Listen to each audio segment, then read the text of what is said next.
My first real encounter with prostate cancer was in the early 80s when a colleague of mine who I worked with very, very closely was diagnosed with prostate cancer. He was at that time about 50 years of age, and he in fact died 5 years later of prostate cancer. I have seldom seen such bravery in an individual. I was with him the day that he was told he was going to die, and he insisted on continuing on a project we were working on together.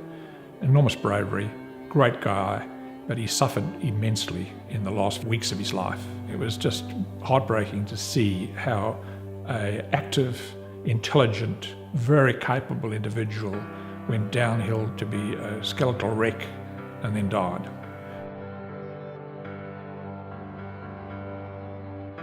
My brother, as I said, was diagnosed 12 years ago with prostate cancer, and their father died with it age 95, and therefore there was an 80% chance of me having prostate cancer at some time in my life.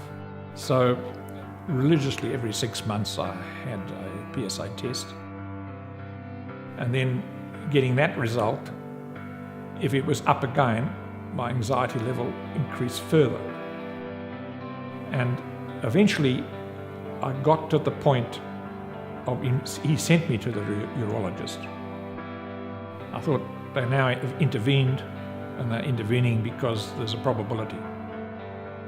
I went in and had the biopsy done under general anaesthetic, and he said the results will be available in a week.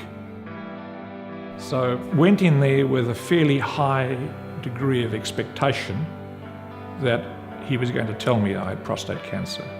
PSA had been rising, and the circumstances, I knew enough about it from my brother's experience and other friends and so forth, that I probably was going to be diagnosed with it. But when the words came out of my specialist's mouth, and I'd hardly sat on a chair, and he said, "Alan, you have prostate cancer." The whole circumstance then strikes home, as well as you've prepared yourself. Flashbacks to the 80s when my friend and colleague Doug was diagnosed, and all the bad things that happened to him near the end of his life flashed into my mind, and I thought, God, am I having to go through that path? Surely there's a way to get on top of it. But human nature takes you to look at the worst in that situation rather than the advances in medical science and other things that have happened in the intervening 30 years. When I was diagnosed, I had a chance to talk to a lot of other friends that also have had been diagnosed and treated for prostate cancer.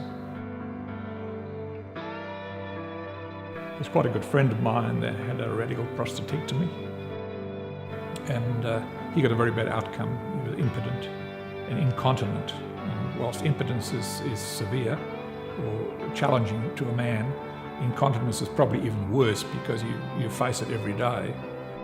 And it also brought home to me the consequences of being infected with prostate cancer. You have to wear pads or the like, and it's really debilitating. So that had a lasting impact on me. You have a feeling that you want to get these cancerous cells in your body out of your body immediately. You want to be free of these things that are slowly but surely killing you. You want them out. You want to get rid of them. And that's all that really counts. And there is a way to prevent these things, and SpaceOAR is one of the ways that can substantially overcome the rectal burning issue.